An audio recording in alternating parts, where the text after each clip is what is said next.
mas eu estava orando, meditando, revendo, e Deus colocava esta mensagem no meu coração para que transmitisse-lhes esta noite. Pois quando nós observamos e sabemos as dificuldades e as propostas dos dias em que vivemos, sabemos que, como nós não somos super-heróis nem super-crentes, somos simples seres humanos, passivos de erros, de decepções, e muitas vezes bombardeados para desistirmos. E quantas vezes, principalmente nos dias que vivemos, desacreditados. Quando nós lemos o livro e o seu contexto, a gente encontra uma impossibilidade humana quando nós observamos a história. Se nós observarmos o livro de Ruth, é pequeno, 4 capítulos, há cerca de 85 versículos. Então, o conteúdo dessa história é tão curto que alguns eruditos, alguns biógrafos questionam o porquê este livro é separado do livro dos Juízes. Ele tinha tudo para não existir e esta história se incruza no próprio livro dos Juízes. Primeiro, porque quando os irmãos começam a ler o livro, está escrito: nos dias em que os juízes julgavam a terra, houve uma fome em Israel. O segundo ponto é que quem protagoniza este livro é uma pessoa que, segundo a própria Bíblia, que segundo o próprio Deus, excluiu. O livro de Deuteronômio, capítulo 23, versículo 3. A Bíblia diz que Deus dá uma relação a Moisés das pessoas que não podia entrar na sua congregação, e era determinação até a 10ª geração de forma eterna, ou seja, perpétua. E entre estas pessoas está os amonitas. Então, quando nós observamos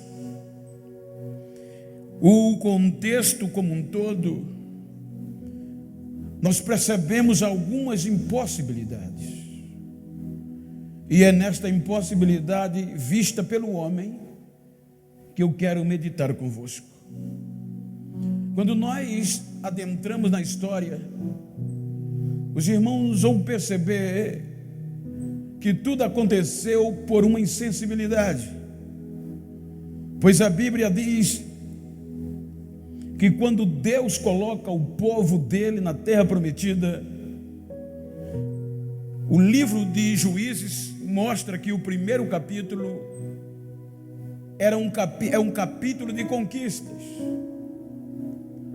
Mas quando nós adentramos o capítulo 2, a Bíblia diz que este povo, em vez de desfrutar a terra, só viveu servindo a Deus enquanto Josué viveu. Depois que Josué e os anciões morreram, a Bíblia diz que levantou uma nova geração em Israel que não conhecia Deus e nem os seus feitos. E quando nós observamos esta nova geração, não eram de judeus, era de hebreus, era o próprio povo que a Bíblia diz não conhecia Deus e nem os seus feitos. Se nós observarmos a tradição hebraica, era impossível eles esquecerem, porque o pai passava para o filho de geração em geração quem era Deus e o que ele havia feito, principalmente depois do Egito. Se nós olharmos biblicamente, havia um memorial. Josué capítulo 4, os irmãos vão perceber que quando Deus abre o Jordão para que o povo adentrasse na terra prometida, a Bíblia diz que Deus abriu o Jordão quando transbordava de ribanceira a ribanceira, então o povo passa. A Bíblia diz que quando todo o povo passou, então Deus não fecha o Jordão. Então Deus diz a Josué: escolhe 12 homens, cabeça de famílias, para que eles voltem no Jordão, aonde os sacerdotes postaram os pés, e eles escolham 12 pedras e tragam-as nos ombros. Então o questionamento era que essas pedras iam servir de memorial, e Deus disse: elas têm que ser depositadas no arraial, e isso é memorial para uma geração que vem. Todas as vezes que aquela geração, aonde o arraial era levantado, as pedras tinham que estar lá. Mas para quê? Para quando uma geração futura, ou elas que venham perguntar o que são essas pedras, vocês vão dizer: foi o Deus de Israel que abriu o Jordão e fez a gente passar a pé enxuto. Então os feitos de Deus era memorial.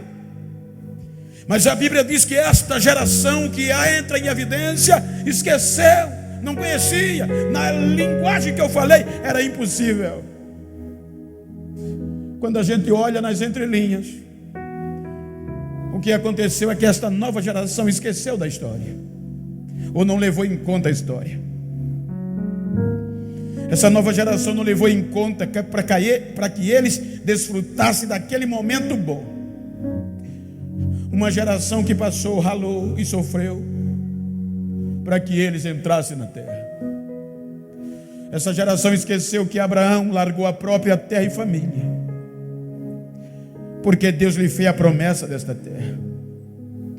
Essa geração esqueceu que Isaac sofreu para manter Deus a promessa feita ao pai dele.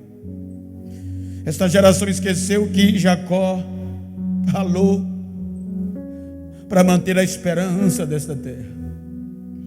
Essa geração esqueceu que José foi vendido pelos próprios irmãos, porque Deus queria manter viva a esperança desta terra. Esta nova geração esqueceu que Moisés abriu mão de ser chamado filho da filha de Faraó, porque Deus queria cumprir esta promessa que fez a Abraão, a Isaac e a Jacó: a sua descendência vai entrar na terra prometida. Essa geração não levou em conta a história, foi ludibriada, e essa geração perdeu o melhor de Deus. Esta nova geração, gente, esqueceu os princípios. Esta nova geração, qual é o perigo que nós estamos vivendo nesse século 21? É que tudo está fácil demais, e nós incorremos nos erros de esquecer. Para que nós viéssemos a desfrutar, teve uma geração atrás que ralou. Teve homens e mulheres e jovens que não tiveram o direito de desfrutar do que nós desfrutamos, mas não perderam o princípio. Tudo para não perder o princípio.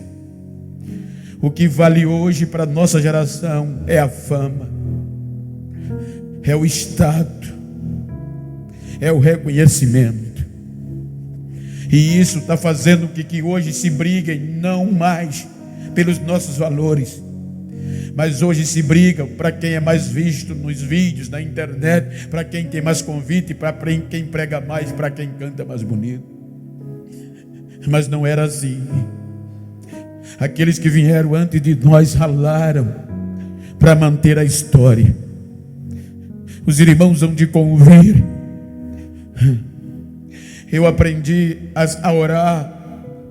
Um mês de crente eu já orava 1 hora, porque quando eu chegava nos cultos de oração, eu dobrava o joelho. Com 5 minutos o joelho doía, e eu me levantava e sentava. Quando eu olhava para frente, não tinha ninguém sentado, todo mundo orando. Eu olhava para trás, não tinha ninguém sentado, para os lados, então eu era forçado a dobrar os joelhos. Não tinha ninguém batendo papo, os nossos cultos tinham oração. Eles oravam, eles não tinham status. A alegria deles era ter marcas nos joelhos. Os cultos matutinos os cultos domésticos. Tinha vez que o pai chamava os filhos, fazia o café, punha na mesa. Vamos orar antes de comer.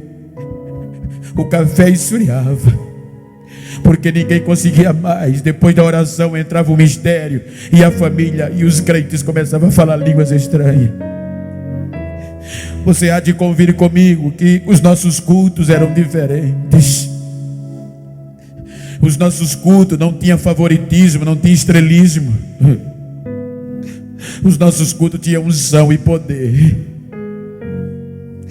Eram os hinos das harpas que faziam a gente tremer.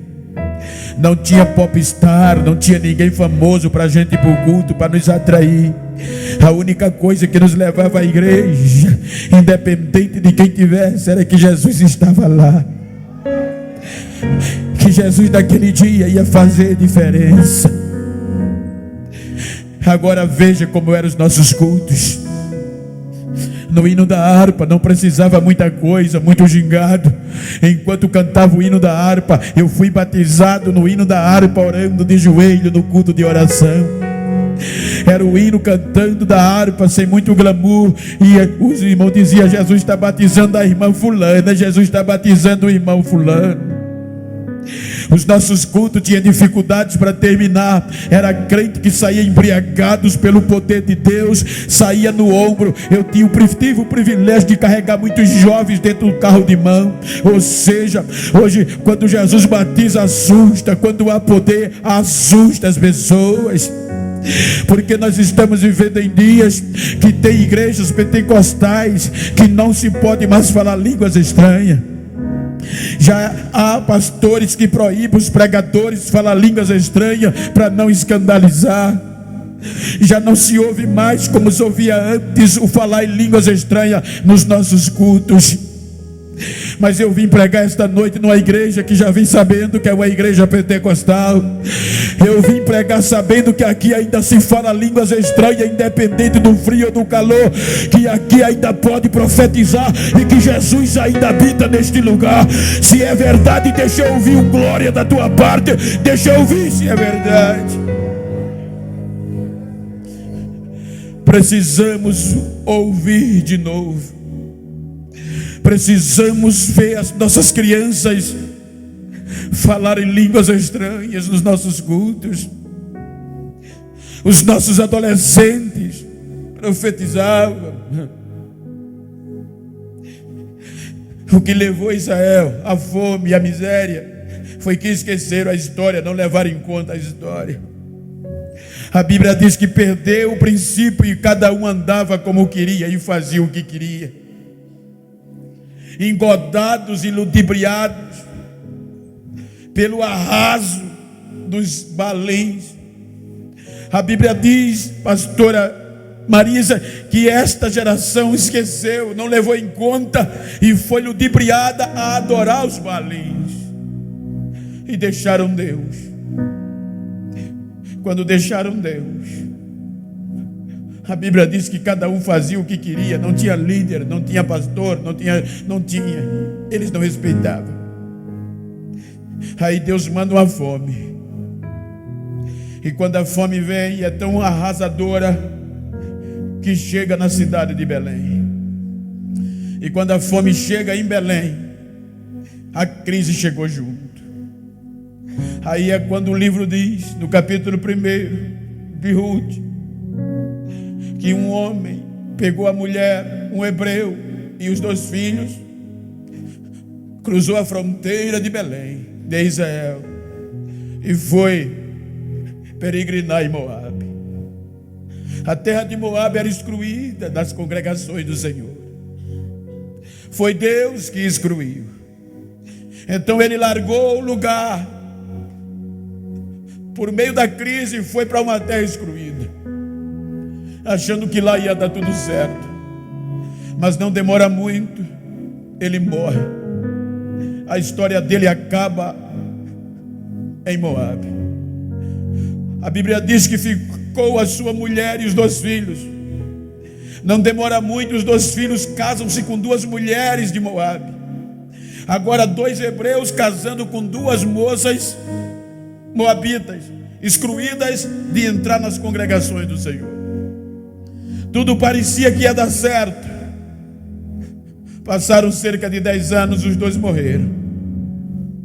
Aí a Bíblia diz que agora ficou desamparada uma crente, uma mulher, de marido e de filhos, fora das fronteiras de Israel. Veja que o texto diz que sobra ela, desamparada, acompanhada de duas moças. Agora olha o cenário: uma crente desamparada, auxiliada por duas moças excluídas da congregação do Senhor. Aí é aqui que eu quero ministrar essa palavra. Você acreditaria num projeto desse? Fora das fronteiras de Israel, desamparada, sem amigos, sem ajuda, nenhuma cultura machista que a mulher não valia nada,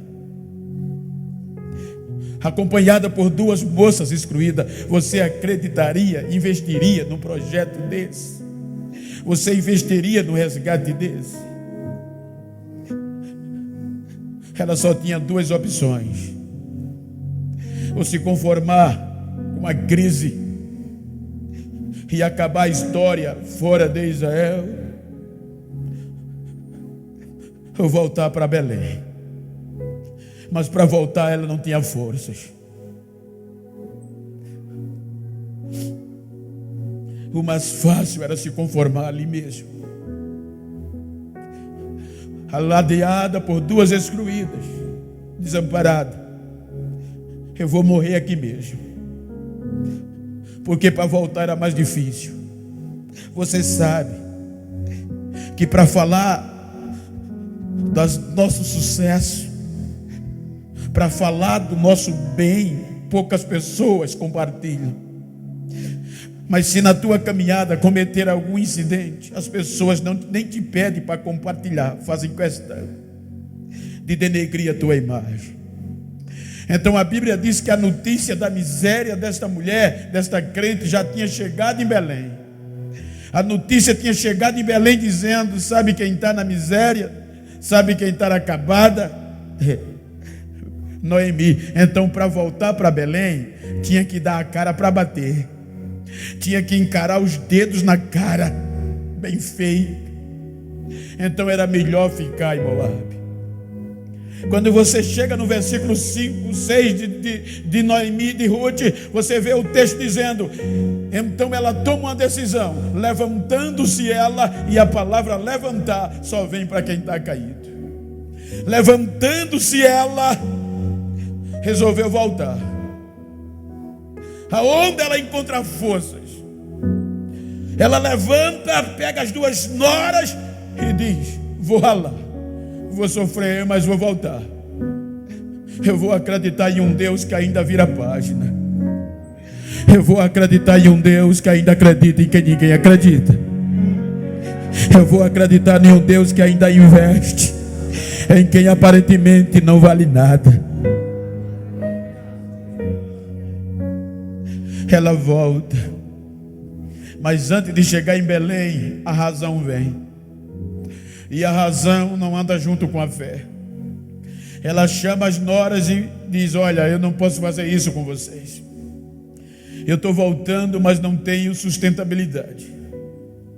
Eu não tenho onde dormir, eu não tenho onde comer. Eu estou voltando os pedaços, eu estou voltando os cacos. Eu não posso dar mais filha a vocês. Então voltem, sejam desabrigadas, filhas.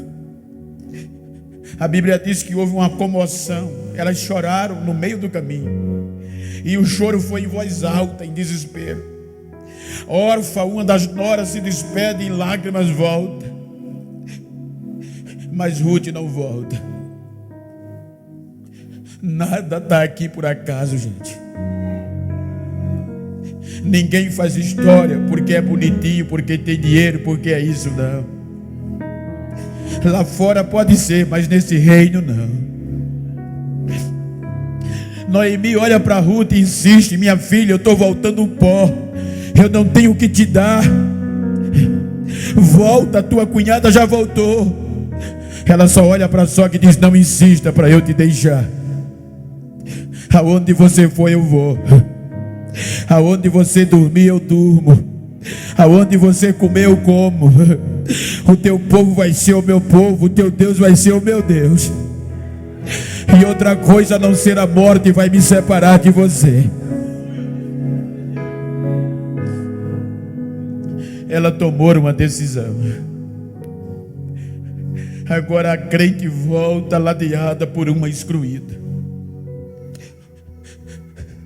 Quando ela chega em Belém, nem entra na cidade, a Bíblia diz que a notícia se espalha e as mulheres de Belém vão recepcionar. Com aquela recepção, meu Deus, não parece com ela. Será que é Noemi? O impacto foi tão grande que ela grita: não me chame de Noemi, porque quando eu saí daqui, eu saí com as mãos cheias. Veja que no meio da crise ainda tinha alguma coisa. Isso implica dizer que é melhor você suportar a crise aonde Deus está, porque sabe que qualquer momento Deus vai mudar, do que mudar para onde Deus não está. Quando eu saí daqui, eu saí com as mãos cheias. Aqui tem a resposta: mas o Senhor, veja que ela diz: mas o Senhor, no penúltimo versículo do capítulo 1, mas o Senhor me fez voltar de mão vazia, pobre.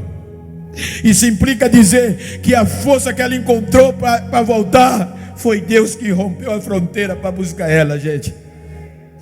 Ela só estava o pó, aí ela diz: Deus me fez. Esse Deus me fez é que Deus rompeu as fronteiras, entrou na terra excluída para resgatar uma crente que ninguém acreditava mais. Ele fez voltar. Você está voltando sem nada, mas o importante é voltar. Deixa o resto comigo.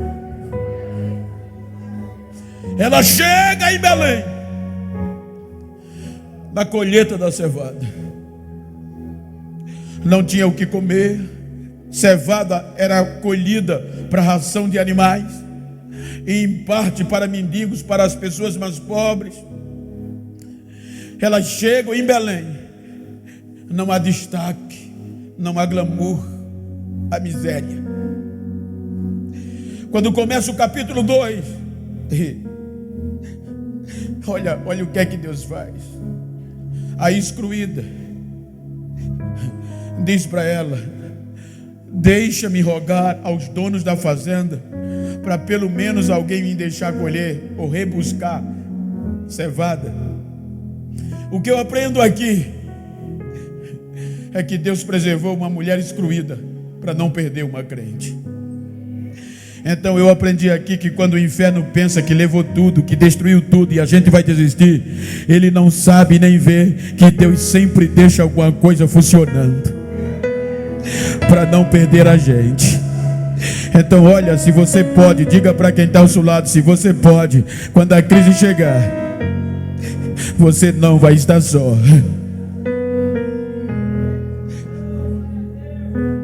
Você não está só. Deus sempre deixa alguma coisa funcionando para não perder você.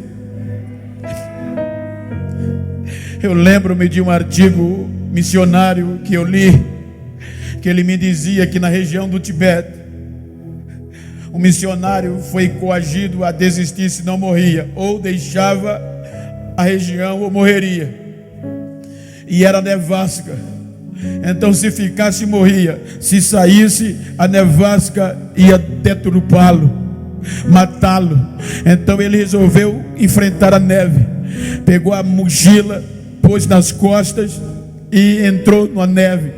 Quando anda alguns quilômetros, a história diz que ele viu um homem caído, quase coberto totalmente pela neve. Aí o coração dizia: ajuda ele. A razão dizia: você vai morrer rápido, vai perder força se ajudar. O coração venceu. Ele agachou, tirou a neve de cima do homem, colocou o homem no ombro e começou andando na neve.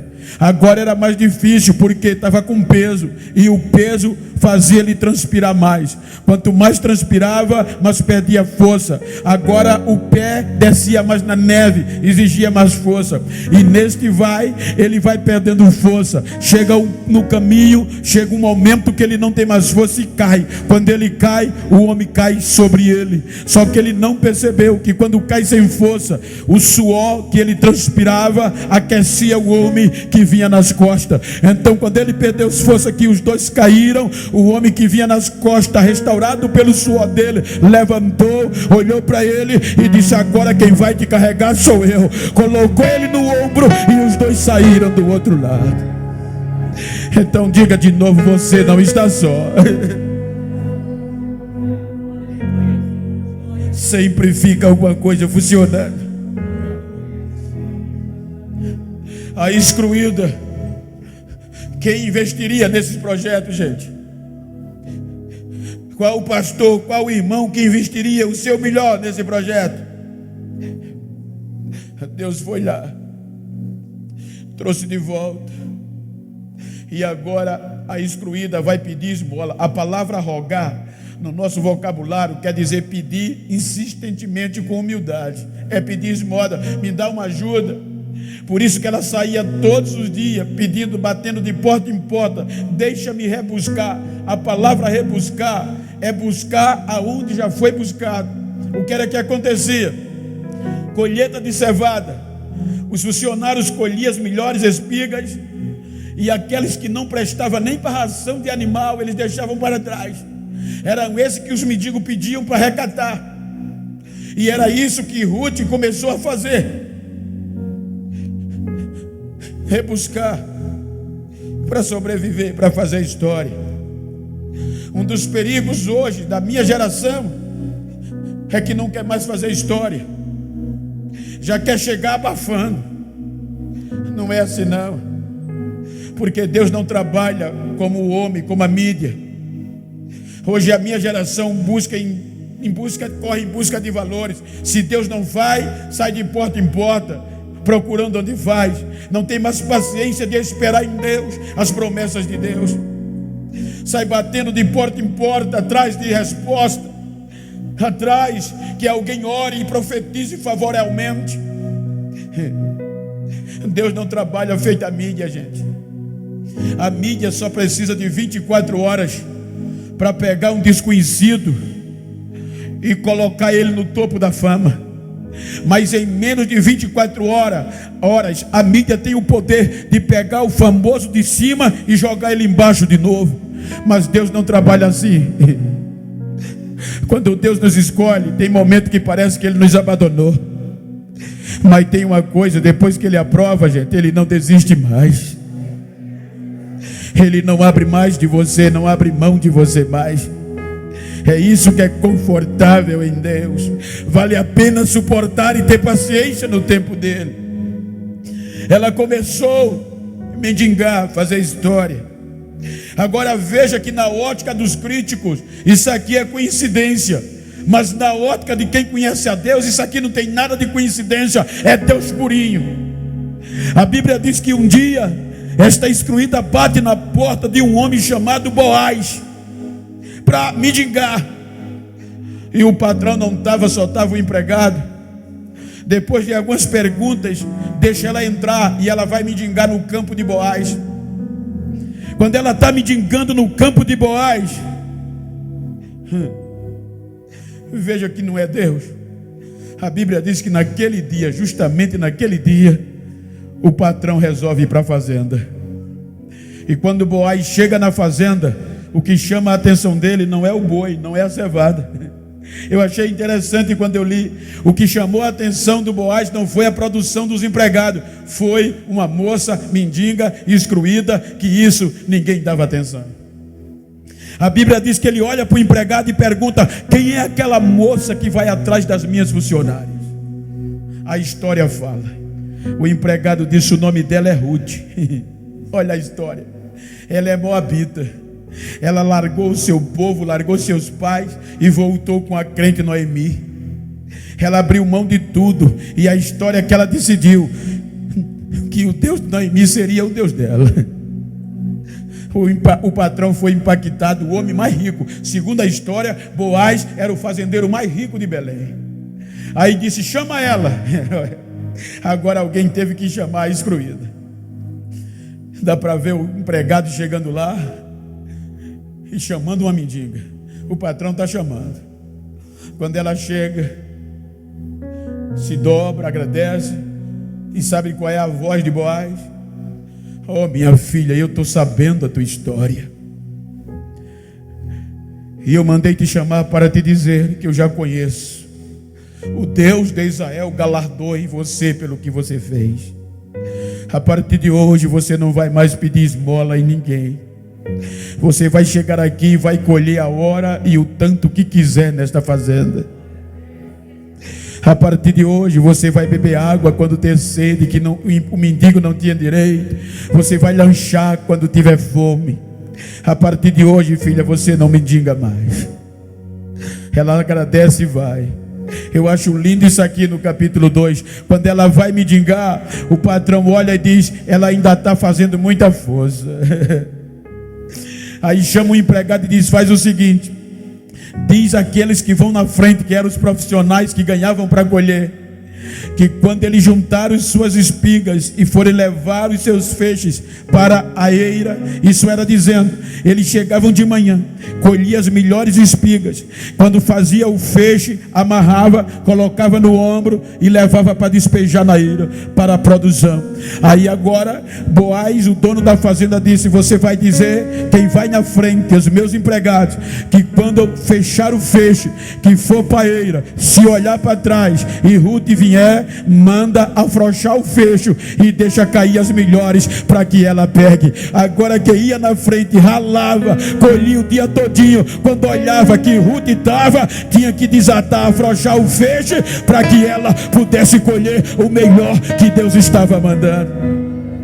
Isso é que Deus que faz. Então o importante é recomeçar. Muitas vezes não é a gente nem é o dono, é quem vai na frente. É alguém que acha que é dono de você, é dono da igreja, que bota o pé na frente e diz: isso era crente, mas agora acabou, não acredita mais no teu recomeço e não investe mais. Mas eu vou te pedir, se você está perto de uma pessoa íntima ou do mesmo sexo, olha para ele aí e diz: depois de hoje, diga, depois de hoje, pode encontrar alguém que não acredita em mim. Diga que pode até não gostar de mim, pode até fazer biquinho quando me vê, mas dá um recado a ele: ele vai ter que afrouxar o feixe vai afrouxar, porque é Deus que está mandando. A ordem vem do dono, não é de qualquer um. É Deus, é Deus. Veja que é a única vez que o escritor registra. Naquele dia, quando o feixe afrouxou, ela chegou em casa com 22 quilos ou litros de grão de cevada, 2 éfas. O impacto foi tão grande que está escrito que a sogra disse: aonde você colheu hoje, minha filha? Eu colhi no campo de um homem chamado Boaz. Aí o escritor diz que elas comeram, lancharam e ainda sobrou para o outro dia do que ela havia colhido.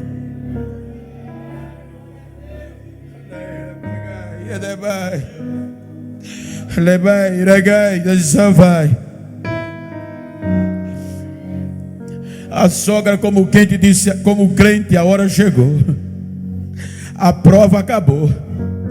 Esse homem é o remidor. O remidor era o parente mais próximo que tinha a obrigação de assumir, de redimir quando o marido morria e que ninguém acreditava mais.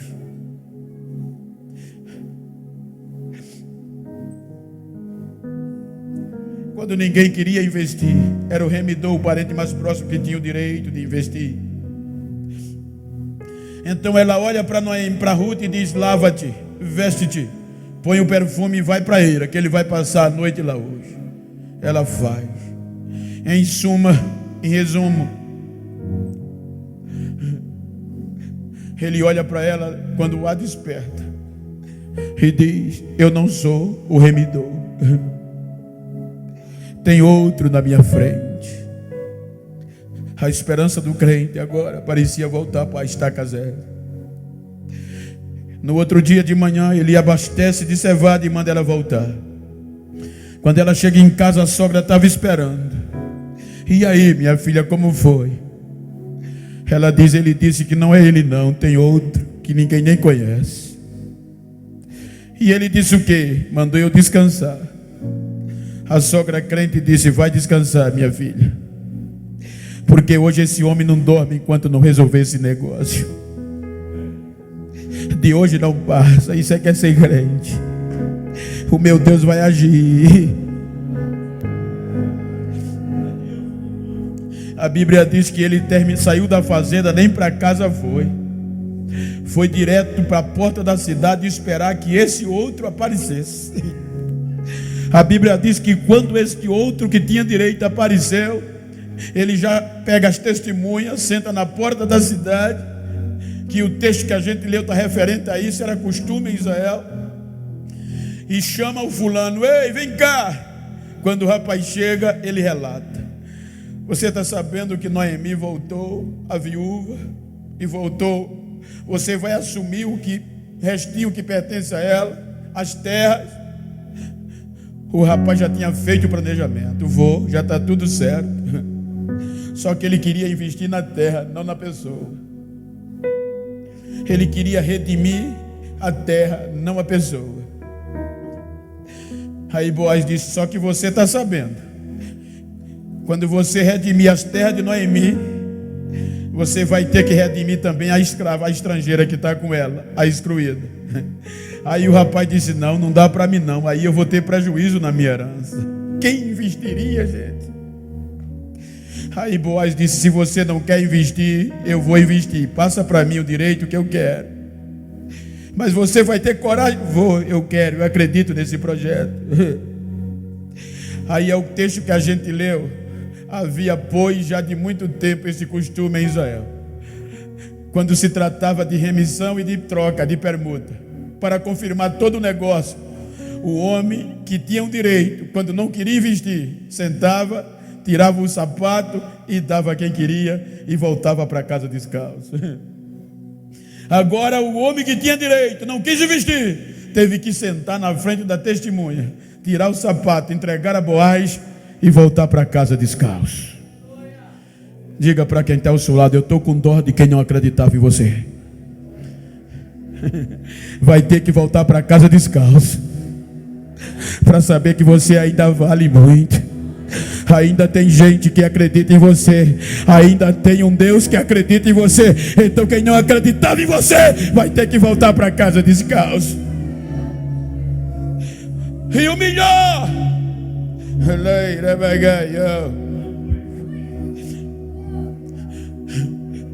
não demorou muito. A Bíblia mostra, conjecturando, que as cartinhas começaram a bater de porta em porta. Que convite é esse? É para o noivado do homem mais rico da cidade. Boaz vai noivar? Vai. Quem é a noiva? Ruth.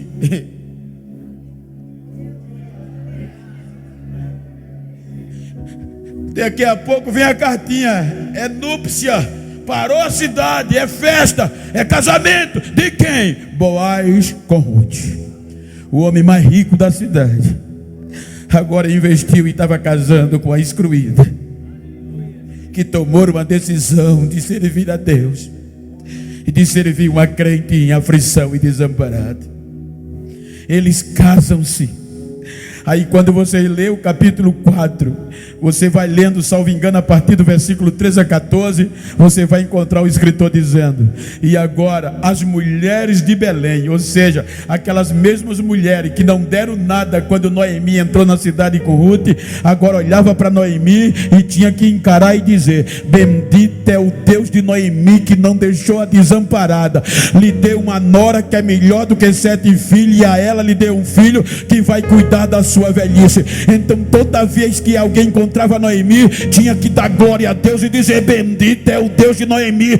Isso vai acontecer a partir de agora. Quem não acreditava que olhar para você, vai ter que encarar, vai ter que engolir e dar glória a Deus, para saber que Deus não desistiu de você. Agora olha o que Deus faz. Isso que eu vou dizer era impossível no Antigo Testamento. Você termina o Novo Testamento, olha que o investimento que Deus faz, Ele não perde. Você termina o Velho Testamento, vira a página, está lá, Novo Testamento. Que você goste ou não, que você acredite ou não, seja cético ou não, você vai ter que, quando for ler o Novo Testamento, vai ter que encarar. Deus mexeu com 42 gerações para colocar uma estrangeira na história. O Espírito Santo diz: Mateus, senta aí, pega o pergaminho, pega a pena e a tinta e começa a escrever a história. Aí Mateus começa a escrever o primeiro capítulo: geração de Jesus Cristo, filho de Davi, filho de Abraão. Aí ele começa a rasgar. Abraão gerou Isaac, Isaac gerou Jacó, Jacó gerou Judá e seus irmãos. Judá gera Perez, Perez gera Esdrom, Esdrom gera Arão, Arão Aminadab, Aminadab gera Naasson, e Naasson gera Salmão. Salmão gera Boaz, Boaz casa com Ruth, o nome está lá, querendo ou não. Boaz casa com Ruth e gera Obed, Obed gera Jessé e Jessé gera Davi. Quem é avó sabe o que eu vou dizer e quem é avô. Se o avô mora perto do neto, acaba, gente. O neto quebra o avô no meio. Ou seja, a gente só prega de Davi, só vê Davi na história, mas Davi cresceu sentado na coxa de Ruth. Eu quero acreditar que quando criança dizia: vovó, a sua história é linda, a senhora é crente, põe a mão na minha cabeça. E Ruth dizia: você vai ser grande, você vai ser rei. Ela entra na história. Olha o que é que a Bíblia diz: que Davi vem, é rei, gera Salomão, Salomão gera Roboão, Roboão gera Abias, Abias gera Asa, Asa gera Josafá, Josafá gera Jorão, Jorão gera Uzias, Uzias gera Jotão, Jotão gera Acais, e Acais a Ezequias. A Bíblia diz que Ezequias gera Manassés, Manassés gera Amon, Amon gera Josias, e Josias Jeconia. Aí vem o cativeiro de Israel, 70 anos se passa, e o Espírito Santo diz: conta a história. Aí ele diz que depois do exílio babilônico, Salatiel gerou a Zorobabel, Zorobabel gerou Abiúde, Abiúde gerou Eliaquim, Eliaquim gerou Azó, e Azó gerou Zadok, Zadok gera Eliúde, Eliúde gera Aquim, Aquim gera Matã, Matã gera Eleazar, Eleazar gera Jacó, e Jacó gera José, o qual foi marido de Maria, da qual nasceu Jesus. Jesus, o que chama-se o Cristo, o Cristo, o Cristo. Ela entrou no projeto. Ela entrou no projeto quando ninguém queria investir. Você já ouviu, mas deixa-me te dizer, para dar sentido a você que chegou aqui. Quantas vezes me disseram que eu não valia o que comia? Quantas vezes me disseram: esse negro não vale o que come? Eu ouvia isso quase todos os dias. Mas um dia chegou alguém dizendo: eu conheço alguém que acredita em você. Eu disse: eu não valho nada. Ele disse: ele é especialista em quem não vale nada. Mas eu tenho muito defeito. Para isso que ele veio. Em 92, 21 de junho, eu estava dobrando os joelhos e ele me aceitando, com os mesmos defeitos. Com 15 dias me batizou com o Espírito Santo.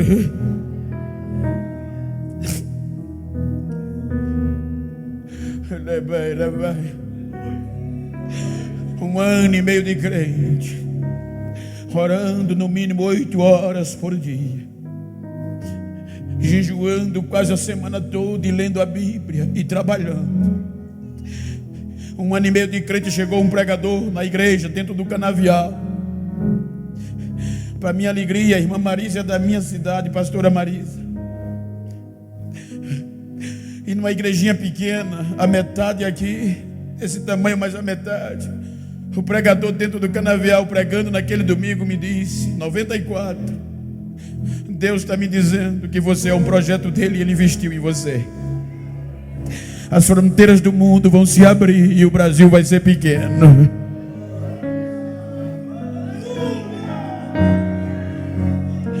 Quem acredita que Deus ainda invade fronteiras para resgatar quem ninguém acreditava? Eu acreditei. Com 3 dias depois, foi um grupo de obreiros me procurar, me aconselhar para eu não me decepcionar. E me disse: Genival, a gente quer te aconselhar, obreiros, amigos. Eles não fizeram com maldade, foi preocupado porque foi muito forte e eu podia me decepcionar. Bento, a gente veio te pedir para esquecer aquele culto de domingo. Mas por quê? Porque é impossível acontecer o que o pregador falou. Mas por quê? Eu não sou crente. Mas você é pobre, analfabeto, e para piorar você é preto.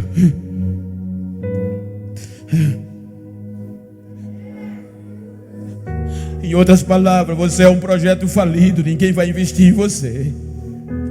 Mas esqueceram que quem podia investir já havia investido, eu já tinha sido redimido.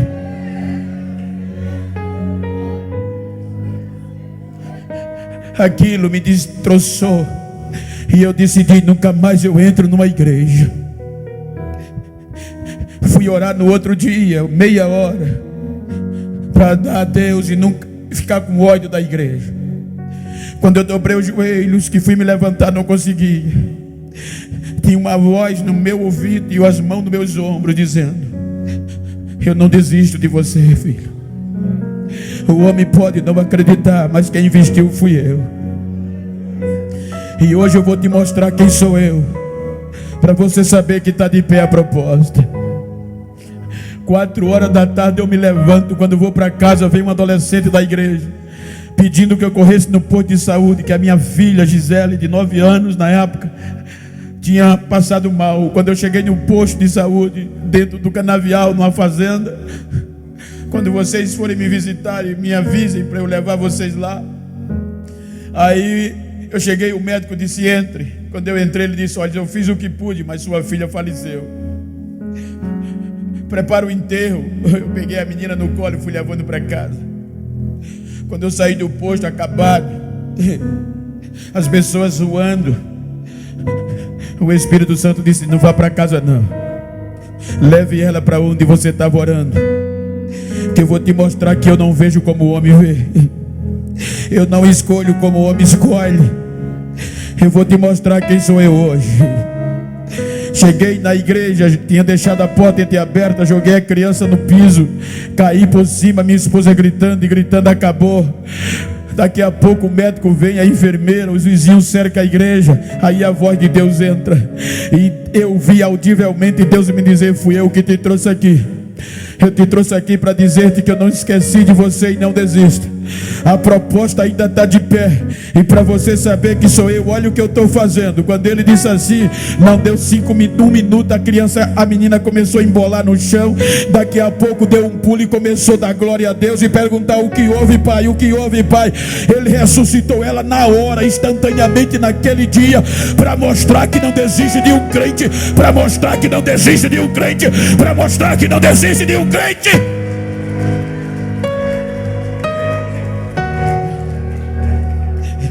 Diga para quem está ao seu lado: se você chegou aqui pensando em parar, diga: pode rasgar o projeto, dá para desistir, mas não, vi. Deus não desiste de você, não.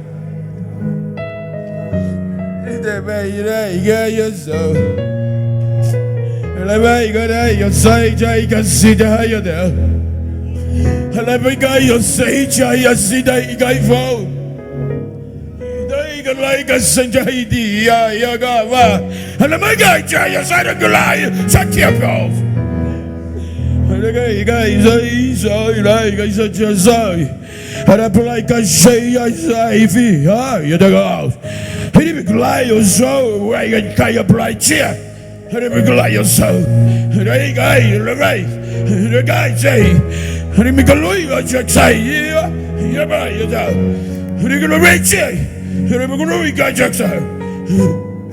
Esta noite eu estou restaurando vidas.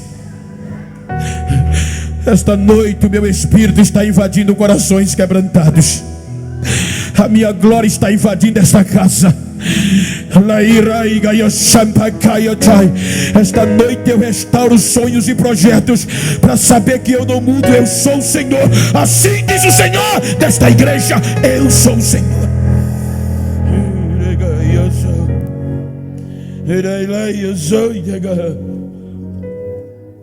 2004.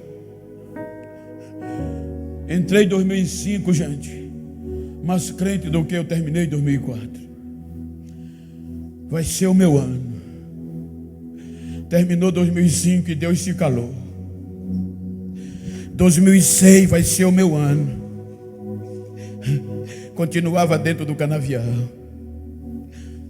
Pobre, analfabeto e preto. 3 anos, 97. Os obreiros, os amigos começaram a zoar de mim, me chamar de internacional. Qual foi o país que você foi? Eu não tinha saído da cana. Eu baixava a cabeça e chorava. Chegava de noite no culto, aquelas irmãzinhas do coque vinha, não sabia nem falar, era pro mode, cuma, pra riba, Jesus. Dizia: irmão, Jesus me mostrou. O quê? Você voando nas asas de aços, cruzando os mares. Eu me renovava. 15 anos. Deus em silêncio. 15 anos. 2009, eu recebo um telefonema. Era o secretário-geral da convenção do meu estado. É o irmão Genival, pastor Genival. Sim. O presidente mandou ligar para você, mas ele não me conhece. Alguém falou o seu nome para ele. Da cana para o presidente.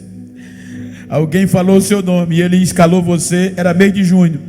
Daqui a 3 meses, todo mês de agosto é a convenção da nossa igreja. É a convenção. E você foi escalado para ser um dos pregadores.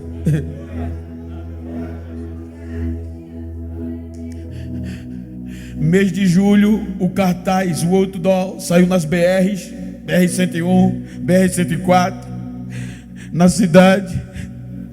Quando o cartaz saiu, só saiu com... Olha quem estava no cartaz: pastor presidente das Assembleias de Deus do Brasil, pastor presidente do Cuiabá, pastor presidente, só importante. E no meio de umas 7 caras, tinha uma carinha preta lá na foto. Quando a carinha preta apareceu, os catedráticos, o mais importante, procuraram o pastor. Mas o senhor vai pôr aquele negro para pregar na convenção? Vou. O senhor sabe que ele é da roça? Sei. Sabe que ele não tem cultura? Também sei. Só vão ser 30 mil pessoas por noite, e o senhor só tem pastor presidente no púlpito, e o senhor vai colocar, perder o juízo? Ele disse: não, foi Deus que mandou afrouxar o feixe.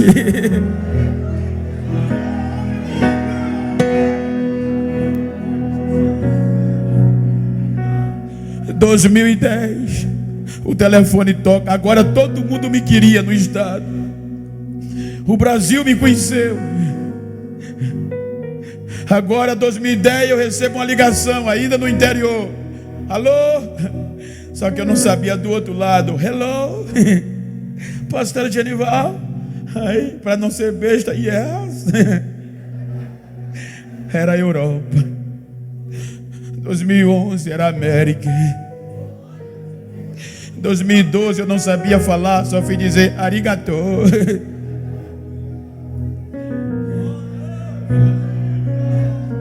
Quem crê que Deus ainda vai além das fronteiras? Eu vou dizer algo, não para engrandecimento, mas para fortificar a tua fé. Eu hoje viajo o mundo todo. Os meus amigos que diziam que eu não acreditasse, dizem que a Europa e a América é meu quintal. e se orgulham de mim. Hoje eu prego nos maiores eventos, 60, 30, 50 mil pessoas. É os trabalhos que eu prego, na maioria. E às vezes vem alguém batendo no meu ombro quando puxa a rede, que vem aquela multidão de gente, quando o culto é bem animado. Tem alguém importante que vem para mim dizer: tu é o cara. E como o coração da gente é enganoso, às vezes eu penso que sou. Quando eu chego em casa, a minha esposa diz como foi o culto. Foi bênção, filho, o congresso foi maravilhoso. Ela abre a geladeira, já tem uma bacia de cana de cascada me esperando. Eu começo a chupar cana e o Espírito Santo dizendo para você não esquecer de onde veio. Quem faz sou eu, quem faz sou eu.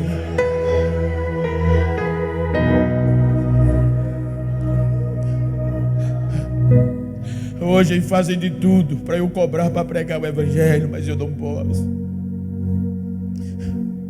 Tentaram de tudo para eu não estar aqui. Bento, tu cobrou quanto para pregar? Eu digo, eu cobrei, eu deveria pagar para pregar. Bento, a gente cobre a tua oferta, não vai para a Europa não, vem para cá. A gente dobra. Posso não vir. Eu não valia nada. E Deus foi além das fronteiras e investiu em mim quando ninguém investia.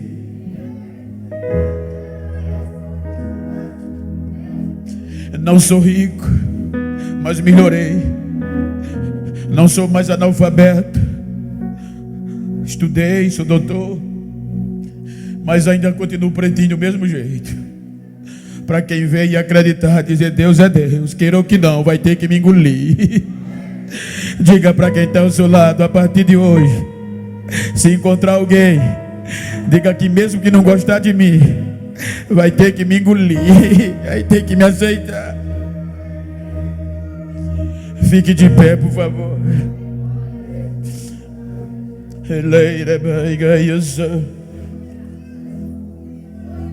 Pastor Carlos, me permita, pastor. Me permita, eu sou conservador. A minha igreja também. Eu sou vice-presidente ou co-pastor de uma igreja de 6 mil membros. Eu não posso emocionar vocês e nem quero. Mas se você está perto de uma pessoa íntima ou do mesmo sexo, e se você tem intimidade, vira para ela. Como com todo respeito, eu estou me virando aqui para um amigo, aqui para um companheiro.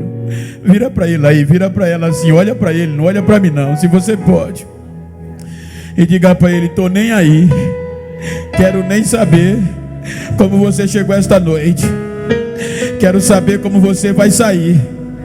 Diga, vou sair acreditando que Deus ainda vai além das fronteiras, vai resgatar um crente. Diga, me faz um favor. A partir de amanhã, se tu encontrar alguém que não acreditava em mim, que pensou que Deus tinha me esquecido, dá um recado a ele. Diga a ele que a casa dele caiu. Deus ainda acredita em mim. Eu não sou um projeto falido. Diga a ele, eu sou um projeto na mão de Deus para um grande avivamento. Abraça ele e diga, você não é um projeto falido. Abraça ele, abraça ela aí por alguns instantes.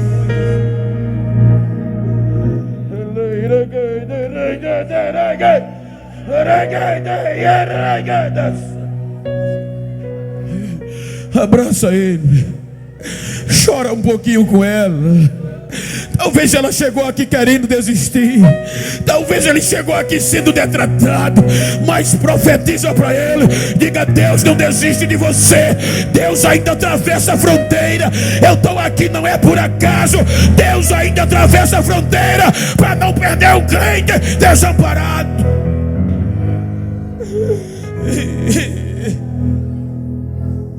Eu quero orar com você. Então curva a tua cabeça onde você está. Soberano Deus e eterno Pai, esta noite o Senhor que conhece corações, eu estou pregando numa igreja pentecostal, numa igreja, Senhor, que o Senhor ainda tem liberdade de falar. Então nesta noite eu preguei a palavra que está no meu coração. Restaura vidas e sonhos e projetos que chegaram aqui desacreditados. Aqueles e aquelas que chegaram achando que era o fim, que o Senhor tinha os esquecido. Faz lembrar a ele agora que o Senhor não desiste de um crente. E o Senhor investiu, o Senhor nos redimiu. Quando ninguém queria mais, o Senhor deu o seu melhor, que foi o seu filho. E por isso nós não somos descartável. Nós não somos descartável. Nós somos projeto para o teu louvor. Então renova a vida da tua igreja, renova a vida dos teus filhos. Batize com o Espírito Santo quem não é. Dá renovação, dá revelações, distribua dons espirituais nesta hora. Agora Jesus, agora Jesus, agora Jesus. Recebe renovo aí, recebe renovo, recebe renovo, recebe renovo.